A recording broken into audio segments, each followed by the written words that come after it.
시청자 여러분 안녕하십니까? BOA 뉴스투데이 시작합니다. 이달 중순 개최되는 79차 유엔 총회를 앞두고 안토니오 구테르스 유엔 사무총장이 북한 인권 상황의 심각성을 지적하는 보고서를 제출했습니다. 구테르스 사무총장은 인권 유린자들에 대한 사법 처리를 촉구하면서 북한 주민들에게는 자유롭게 말하거나 이동할 권리조차 없다는 사실을 강하게 비판했습니다. 첫 소식 함지아 기자가 보도합니다. 안토니오 구테르스 유엔 사무총장은 2일 공개된 제79차 유엔 총회 북한 인권 상황 보고서에서 지난해 8월부터 올해 7월 말까지 북한의 인권 유린 실태를 17페이지에 걸쳐 자세히 담았습니다. 보고서에는 특히 북한에 대한 15개 권고사항이 포함됐는데 첫 번째 권고사항으로 인권 침해를 저지른 자들에 대한 조사와 기소, 재판 회부 조치, 또 피해자와 가족들에 대해서는 인권 침해의 진실을 알 수 있도록 보장할 것을 촉구했습니다. 이어 모든 정치범에 대한 석방과 정치범 수용소 해체, 정치적인 의견이나 사회적 배경을 이유로 한 자의적 체포와 투옥 중단, 그리고 국제법에 위배되는 모든 형태의 강제노동 종식과 공정한 재판과 독립적인 사법부 확립을 위한 조치, 모든 감시체계가 정치적 억압의 도구로 사용되는 것을 방지할 것 등도 권고사항으로 명시됐습니다. 구테르스 사무총장은 북한의 인권 상황이 전혀 개선되지 않는 것은 물론 일부 부문에선 오히려 악화된 사실에 주목했습니다. 구체적으로는 조사 기간에 북한에서 표현과 정보, 사상, 양심의 자유에 대한 탄압이 눈에 띄게 증가했다면서 외부 정보 유입에 대한 더 엄격해진 처벌을 그 사례로 들었습니다. 또 중국 내 탈북자 강제 송환과 북한 주민들의 식량난도 보고서에 담았습니다. 북한 정권은 신종 코로나 바이러스를 계기로 국경을 봉쇄한 2020년부터 주민들에 대한 통제를 강화하고 있습니다. 이에 대해 미국 등은 북한의 인권 증진을 위한 노력을 요구하고 동시에 국제사회에는 이 문제에 대한 관심을 촉구하고 있습니다. It is our responsibility as members of this council, as human beings, to speak out against a regime that chooses weapons over the welfare of its own people.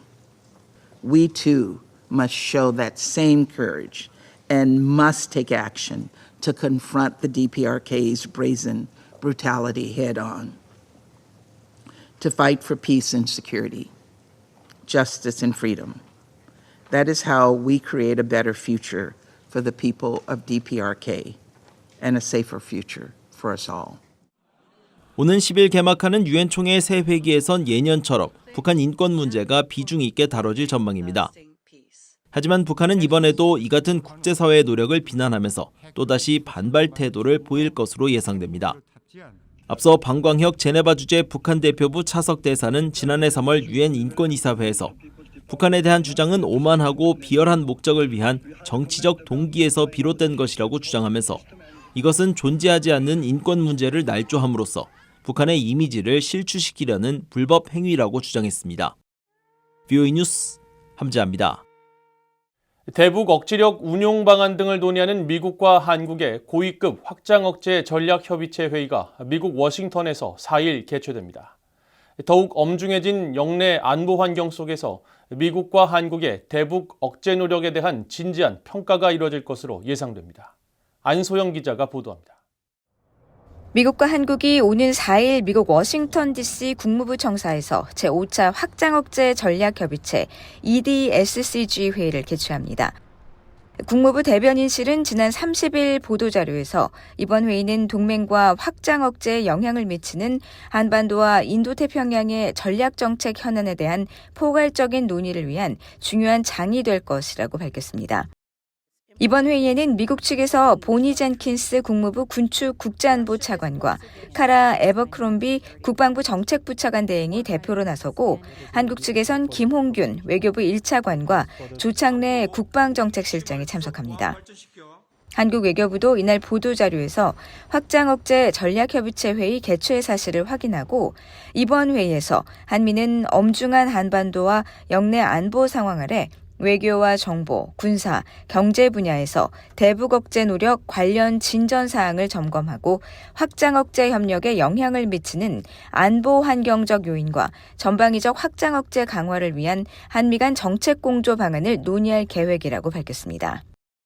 미한 확장 억제 전략 협의체는 미국과 한국의 외교 국방 당국이 2+2 형태로 확장 억제의 실효적 운용 방안을 논의하는 차관급 협의체입니다.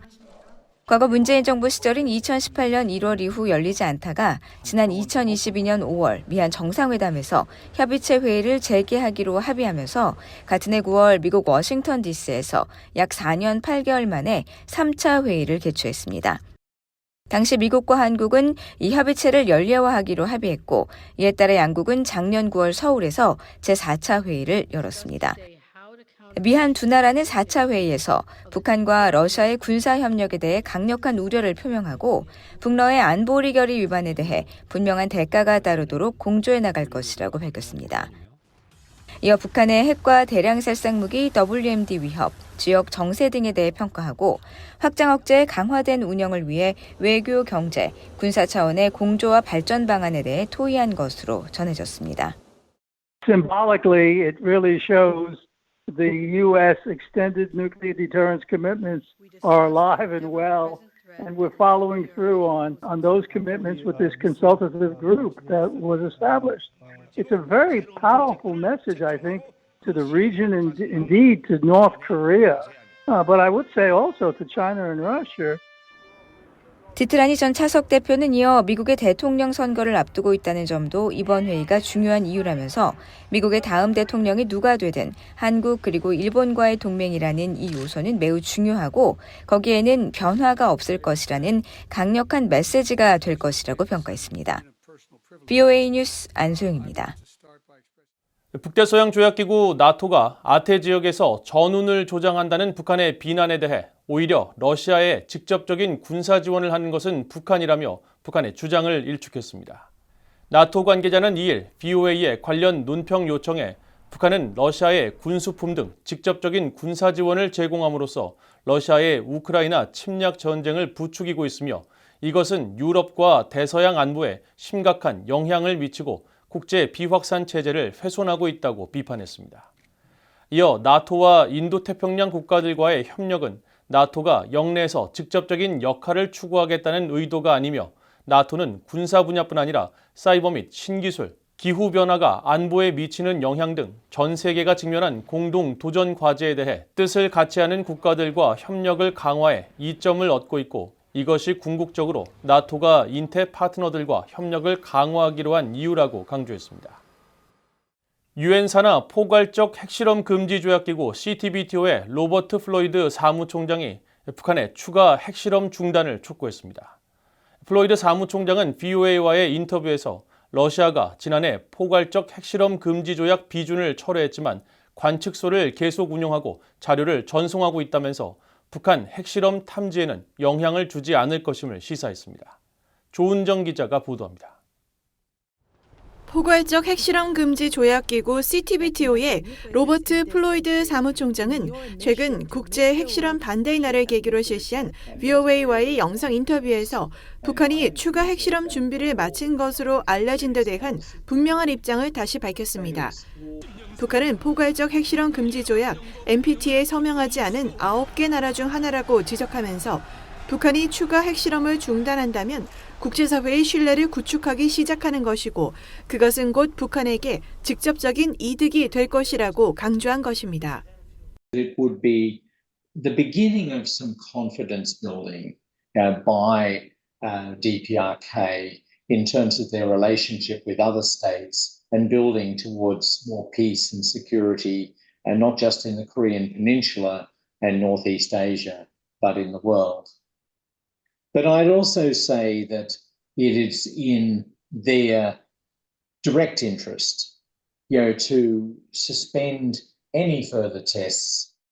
북한이 7차 핵실험에 나설 가능성이 지속적으로 제기되고 있는 상황에서 최근 국제원자력기구 IAEA는 풍계리 핵실험장이 여전히 핵실험을 지원할 준비가 돼 있다고 밝혔습니다. 또 한국의 신원식 국가안보실장 겸 국방부 장관도 북한은 결단만 내리면 가능하도록 핵실험 준비를 마친 상태라고 밝힌 바 있습니다. 오스트리아 빈에 본부를 둔 CTBTO는 유엔이 1996년 모든 종류의 핵실험을 전면적으로 금지하는 조약을 채택하면서 발족한 감시기구입니다. 전 세계 321개 관측소를 운영하면서 핵실험을 탐지하고 있으며 북한 인근 지역에서는 한국과 중국, 러시아의 핵실험 탐지 관측소가 설치돼 있습니다. 플로이드 사무총장은 이와 관련해 러시아가 지난해 10월 CTBT 비준을 철회했지만 관측소 운영은 계속하고 있다며 북한 핵실험 탐지에는 영향을 주지 않을 것임을 시사했습니다. The Russian Federation stressed to me at the time that they would also continue to establish the last of their monitoring stations. And before the end of last year, the 32nd of their 32 stations was established. And they also committed to continue to see the data transmitted from their stations to the International Data Center here at the CTBTO in Vienna. 플로이드 사무총장은 이어 한국에도 매우 높은 수준의 지진 관측소가 운영되고 있다며 한국은 다양한 기술 워크숍을 개최하는 등 CTBTO를 전폭적으로 지지하고 있다고 말했습니다. VOA 뉴스 조은정입니다. 팔레스타인 무장정파 하마스가 북한 무기를 사용해 이스라엘을 공격한 것과 관련해 북한을 제소한 미국인들이 북한에 소장 전달을 시도 중인 것으로 나타났습니다. 미국 연방법원 전자기록 시스템에 따르면 하마스의 공격으로 사망한 미국인 에이드리언 앤 네타의 유족 등의 변호인은 지난달 30일 미국 워싱턴 DC 연방법원 서기관실에 소장 송달을 공식 요청하는 서류를 제출했습니다. 변호인은 해당 서류에 소장의 송달 주소지를 북한 평양 소재 북한 외무성으로 수신인을 최선희 외무상으로 명시했습니다. 일반적으로 변호인단의 송달 요청을 받은 법원 서기관실은 해당 우편물을 북한 외무성으로 보내지만 국제 우편 서비스 업체가 북한으로의 운송을 중단하고 우체국을 통한 우편물이 과거 반송된 사례가 있어 우편물 직접 송달은 어려울 것으로 예상됩니다. 대신 최근 미국 연방법원이 소셜미디어와 이메일을 통해 북한의 소송 사실을 고지할 수 있도록 허가했는데 이번 소송인단도 이 방안을 추진할지 주목됩니다. 최근 폐막한 파리 하계올림픽에 출전했던 북한 선수들이 북한 당국의 탄압을 받았을 가능성이 제기된 가운데 국제올림픽위원회 IOC가 북한 측과 선수 지원 관련 소통을 하고 있다고 밝혔습니다. IOC는 2일 VOA의 관련 논평 요청에 언론 보도에 대해서 논평하지 않는다면서도 우리는 선수 지원을 포함한 여러 주제에 대해 북한 국가올림픽위원회와 정기적으로 연락을 취하고 있다고 답했습니다.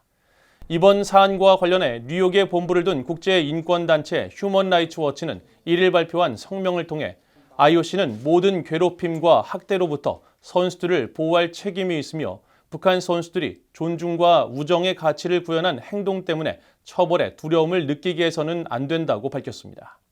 이어 IOC는 영향력을 발휘해 이 선수들을 보호하고 참가 선수들의 안전을 보장하지 않는 국가에 올림픽 참여를 장려해서는 안 된다고 지적했습니다.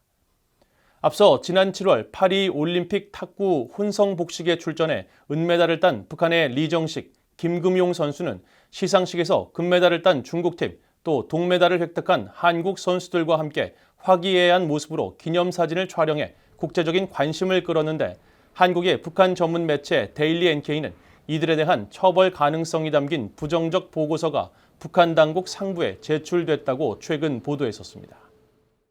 최근 중국 여자 프로농구에 진출했던 북한 선수가 한 달 만에 돌연 귀국 조치된 것으로 알려진 가운데 중국 정부가 이례적으로 입장을 밝혔습니다. 류펑이 미국 주재 중국 대사관 대변인은 2일 VOA의 관련 논평 요청에 자세한 사항은 알지 못한다고 전제하면서도 중국 정부는 원칙적으로 북한에 대한 관련 유엔 안보리 결의를 항상 완전하고 엄격하게 이행해왔다고 강조했습니다. 이 같은 답변은 중국 정부가 북한 선수의 비자 발급을 거부해 해당 선수가 북한으로 강제 귀국 조치를 당했다는 언론 보도에 답하는 과정에서 나온 것입니다. 앞서 한국연합뉴스는 최근 중국 소식통을 인용해 중국 당국이 대북 압박을 위해 지난 6월 중국 여자 프로농구팀 우한 형판에 입단한 북한 여자 농구대표팀 간판 박진아 선수에 대한 비자 발급을 거부해 한 달 만에 돌아갔다고 보도했습니다.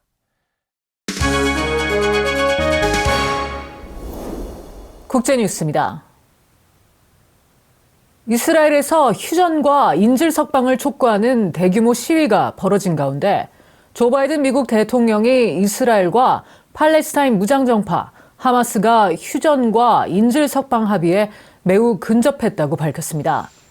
델라웨어 해변에서 주말을 보낸 바이든 대통령은 이일 백악관에 복귀하면서 출입기자들의 관련 질문에 이같이 답했으며 합의 성사를 위해 베냐민 네타냐후 이스라엘 총리가 충분히 노력하고 있느냐는 물으면은 아니다라고 말했습니다.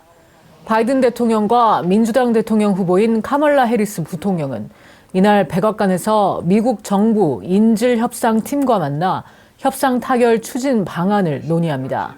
한편 이스라엘군은 1일 이스라엘계 미국인인 허쉬 골드버그 폴린 씨를 비롯해 하마스에 억류됐다 사망한 인질 6명의 시신을 가자지구에서 수습했다고 발표한 가운데 인질 추가 사망을 계기로 이스라엘에서는 네타냐후 정부의 즉각 휴전을 촉구하는 대규모 시위가 벌어졌습니다.